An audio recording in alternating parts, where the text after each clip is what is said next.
नमस्कार दोस्तों, मेरा नाम है वरद विजय चौहान और मैं आप सभी का मेरे YouTube चैनल में स्वागत कर रहा हूं। दोस्तों, जब कोई भी इंसान क्राइम के रास्ते पे चलता है तब वो रास्ता या फिर वो सफर उसके जिंदगी का आखिरी सफर साबित होता है। और ना केवल मुजरिम या फिर जो विक्टिम भी है वो, और मुजरिम और विक्टिम की फैमिली उस मुजरिम के एक इस क्राइम की वजह से पूरी तरह से अफेक्ट हो जाती है।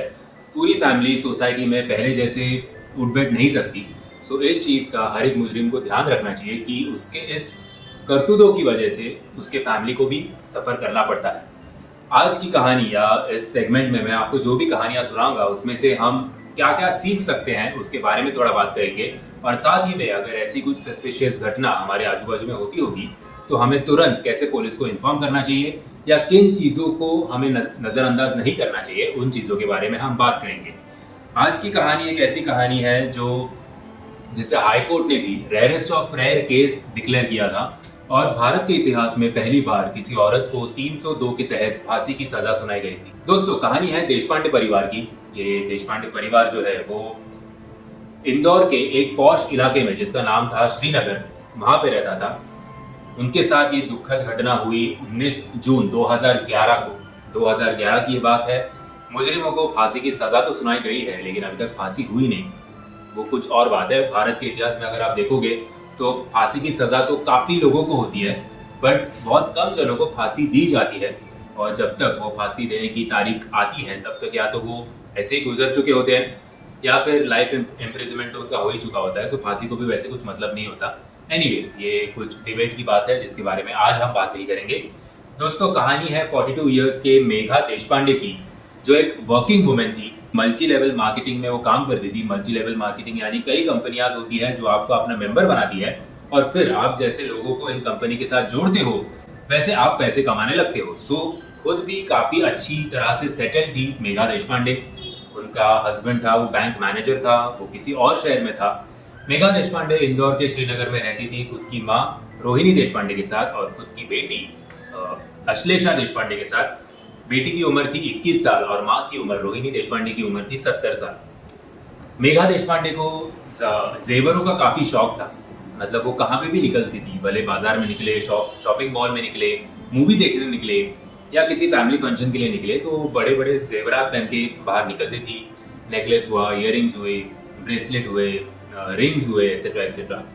आजकल तो बेचारे औरतों के मंगलसूत्र भी सेफ नहीं है, वहाँ पे पूरी की पूरी ज्वेलरी की दुकान अपने साथ लेके घूमती थी।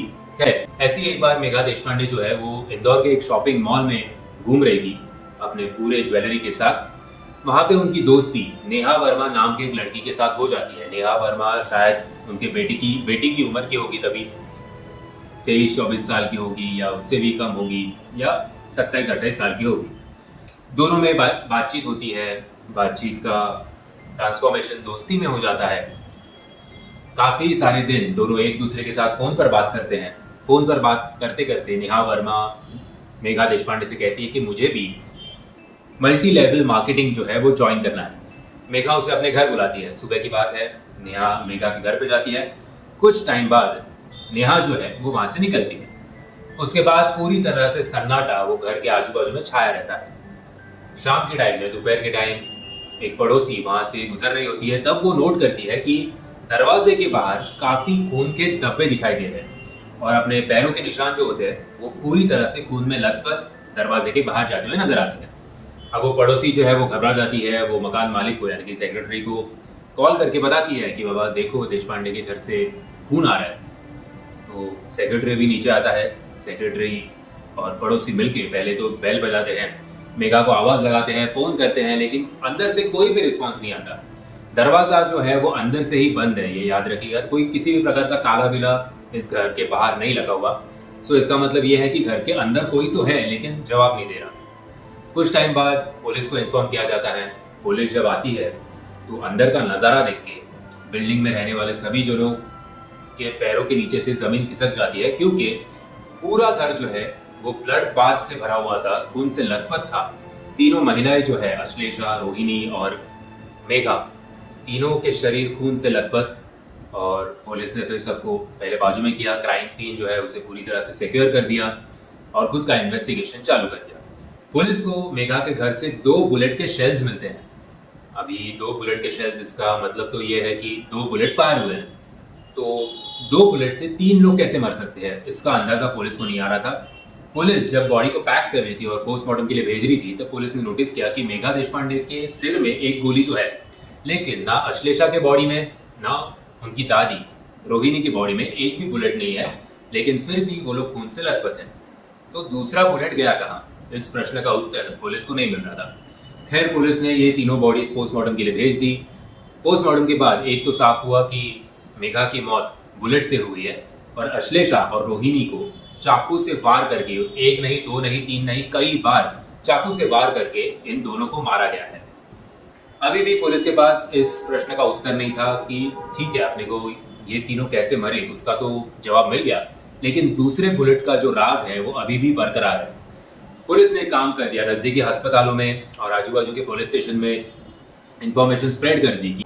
हॉस्पिटल वालों से पूछा कि कोई ऐसा मरीज आया था कि जिसको बुलेट लगा हो, और पुलिस वालों को भी ये इन्फॉर्म किया कि किसने एफआईआर दर्ज की थी क्या, क्योंकि अगर आपको बुलेट लगती है तो बिना पुलिस के परमिशन के आप हॉस्पिटल में अपना इलाज नहीं कर सकते।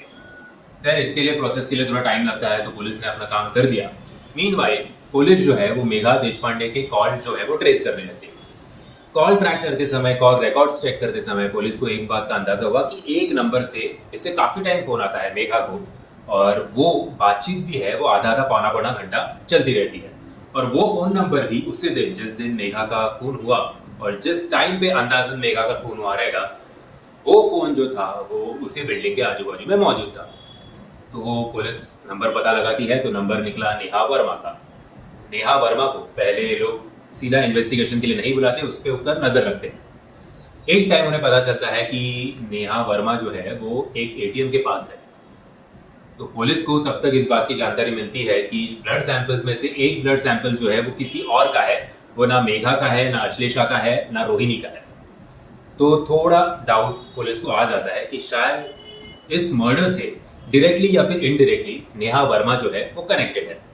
और मीनवाइल पुलिस को ये भी इंफॉर्मेशन मिलती है कि एक शख्स जो है उसे हिरासत में ले लिया गया है, क्योंकि सेम डे पर उसने एक पुलिस चौकी में एक फॉल्स एफआईआर दर्ज कराई थी और कहा था कि उसके पैर में एक्सीडेंटली एक गोली लगी है। वो कुछ चोरों से उसकी हाथापाई हुई थी, वो खुद को बचाने के लिए जब वो हाथापाई कर रहा था तब उसके पैर में गोली लगी और उसने एक अस्पताल से खुद का इलाज किया था। सो उसको भी इंट्रोगेशन के लिए बुलाया था पुलिस ने पुलिस चौकी में, और नेहा के ऊपर भी वो लोग नजर रखे हुए थे। जब उस शख्स से इन्वेस्टिगेशन चालू की तब पुलिस को एक बात पता चली कि ये शख्स जो है वो और कोई नहीं बल्कि इसका नाम राहुल है, जो 24 साल का था, केवल 24 साल का, और वो नेहा वर्मा का बॉयफ्रेंड है। बस पुलिस को इतनी बात इनफ थी। तुरंत जैसे ही नेहा वर्मा एटीएम में घुसती है, पुलिस को इन्फॉर्म कर दिया जाता है कि नेहा का बॉयफ्रेंड जो है वो हमारी हिरासत में है, जिसको गोली लगी थी, और जो कॉल भी है, जो मेघा को बार बार कॉल करती है, वो खुद नेहा वर्मा है, तो उसको हम अभी उठा सकते हैं। तो पुलिस एटीएम में घुसती है, नेहा वर्मा को उठाती है। पहले तो नेहा वर्मा कुछ नहीं बोलती, लेकिन जब वो अपने बॉयफ्रेंड को पुलिस स्टेशन में देखती है तब वो भी पूरी तरह से टूट जाती है, और फिर सारे राज वो एक एक करके पुलिस वालों के सामने खोल देती है। पुलिस वालों को कहती है कि उसकी मुलाकात जो है मेघा देशपांडे से वो एक मॉल में हुई थी। मॉल में ही मेघा का वो रूप देखकर, बड़ी बड़ी ज्वेलरी देखकर नेहा को लगा था कि ये मुझे इससे दोस्ती करनी चाहिए, और मेरा और मेरे बॉयफ्रेंड का यानी कि राहुल का जो सपना है अमीर होने का, वो इसके जरिए हम लोग आराम से अमीर हो सकते हैं और इसको हम अपने जाल में फंसा सकते हैं। तो उस मॉल में जैसे फिल्मों में दिखाया जाता है, ठीक उसी प्रकार से नेहा जो है वो जानबूझकर मेघा से टकराती है। कुछ इस प्रकार टकराती है कि मेघा का पर्स नीचे गिर जाता है, उसके हाथों का सामान नीचे गिर जाता है, और फिर सॉरी आंटी बोल के वो पूरा सामान अपने उसके पर्स में या उसके बैग्स में डालना शुरू करती हैं। नेहा की नज़र मेघा के पर्स में जाती है, तो पर्स में भी काफ़ी सारी कैश उसे दिखाई देती है, और वो अभी तय कर लेती है कि मुझे गरीबी में अभी नहीं रहना है। मेरे नेहा के पिताजी एक वैन ड्राइवर थे, बॉयफ्रेंड के पास इतना कुछ पैसा नहीं था, तो ये एक ही जरिया था कि मेघा को लूटो और अच्छा खासा पैसा कमाओ। सो वो मेघा से दोस्ती बढ़ाती है। मॉल में ही वो काफ़ी बातचीत उसके साथ करती है, मेघा को छोड़ने उसकी गाड़ी तक भी जाती है। बाद में दोनों फ़ोन पे बात करते हैं। एक दिन वो बोलती है कि मुझे वो मल्टी लेवल मार्केटिंग वो ज्वाइन करना है। मेघा उसे अपने घर बुलाती है। नेहा मेघा के घर पे जाते ही वो फॉर्म भरना चालू करती है, लेकिन वो मेघा से कहती है कि मुझे फॉर्म भरने में थोड़ी तकलीफ हो रही है, मैं काम करती हूँ, मैं मेरे दोस्त को राहुल को बुलाती हूँ, वह यहाँ पे नज़दीकी है, वो मेरी मदद करेगा फॉर्म भरने में। मेघा बोलती है ठीक है। तब तक राहुल और नेहा ये तय कर चुके थे कि इसका घर जो है वो लूटना है और ये बात बाहर ना जाए, इसलिए इसे मारना है। अभी मारने के लिए इन दोनों को एक गन की जरूरत थी। राहुल के खुद के पास तो गन थी नहीं, लेकिन राहुल के एक दोस्त मनोज के पास गन थी, तो मनोज को भी वो अपने प्लान में शामिल कर लेता है। मौका देख के मनोज और राहुल जो है वो मेघा के घर में घुस जाते हैं। अंदर घुसते ही बंदूक की नोक पर वो मेघा को डराते हैं। मेघा पहले अपोज करती है तो मेघा को सीधा गोली मार देते हैं। गोली की आवाज़ सुनकर अंदर के कमरे से अश्लेषा और रोहिणी बाहर आते हैं। तभी गड़बड़ी में मनोज के हाथों से गोली जो है वो ना अश्लेषा को लगती है ना रोहिणी को लगती है तो वो राहुल के टांगों पर। तो राहुल भी इंजर्ड हो जाता है और फिर और पैनिक होकर ये लोग चाकू उठाते हैं और चाकू से अश्लेषा और रोहिणी पे वार करना शुरू कर देते हैं। अगर ये गोली राहुल के पैर पे नहीं लगती तो वो जो खून के धब्बे थे जो दरवाजे के बाहर आ रहे थे, जो एक पड़ोसी ने नोटिस किया, वो शायद नोटिस नहीं होता और पुलिस को इन सब चीज़ों का पता लगने से पहले ही नेहा, राहुल और मनोज उस शहर से भाग निकलते थे या फिर इस देश से भी बाहर निकलते थे, पता नहीं। सो डिस्ट्रिक्ट कोर्ट ने इन तीनों को 302 के तहत फांसी की सजा सुनाई। बाद में इन तीनों ने अपील की हाई कोर्ट में। हाई कोर्ट ने भी इस जजमेंट को बरकरार रखा और कहा कि ये अरेस्ट ऑफ रेयर केस है। हाई कोर्ट के पास ये केस गया था 2014 को, आज है 2023। ये क्राइम हुआ था 2011 को। 2011 में मेघा देशपांडे के घर से इन तीनों ने 1 लाख रुपए कैश और 5 लाख रुपए के जवाहरात निकाले थे और साथ ही में अश्लेषा का वो एटीएम कार्ड भी निकाला था और उसका पिन नंबर वो सब पूछ लिया था। एटीएम कार्ड से कैश विड्रॉ करने जब नेहा एटीएम में गई थी तब उसको पुलिस ने पकड़ा था।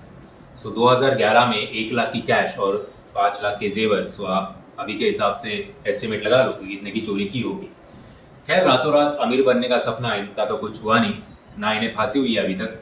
अभी नेहा जो है वो वहाँ पे जेल में ब्यूटी क्लासेस, उसका ब्यूटी पार्लर का खुद का कुछ कोर्स किया था उसने, तो उसका ट्रेनिंग जो है वो इधर वो अन्य कैदियों को देती है। लेकिन देखते हैं इन तीनों को फांसी होती है या नहीं। इस जुर्म से हमें एक चीज़ तो समझ आती है कि हमारे पास भले कितनी भी धन दौलत हो, लेकिन इतना उसका शो शाइनिंग नहीं करना चाहिए कि वो लोगों की नज़रों में आए। हर कोई तो अच्छे ख्यालात से, अच्छे नेक इरादों से आपके पास देखेगा नहीं। ज़्यादा से ज़्यादा किसी ने नज़र लगाई तो भी ठीक है, लेकिन अगर आपकी जान पे बन आती है आपके स्वभाव के कारण, तो फिर फ़ायदा क्या इतना वेल सेटल्ड होने का। दोस्तों, मैं आशा करता हूँ ये कहानी से आपने कुछ ना कुछ सीखा ज़रूर होगा। अगर आपको ये वीडियो पसंद आएगा तो याद से वीडियो को लाइक, शेयर और चैनल को सब्सक्राइब करना मत भूलना। जय हिंद, जय महाराष्ट्र।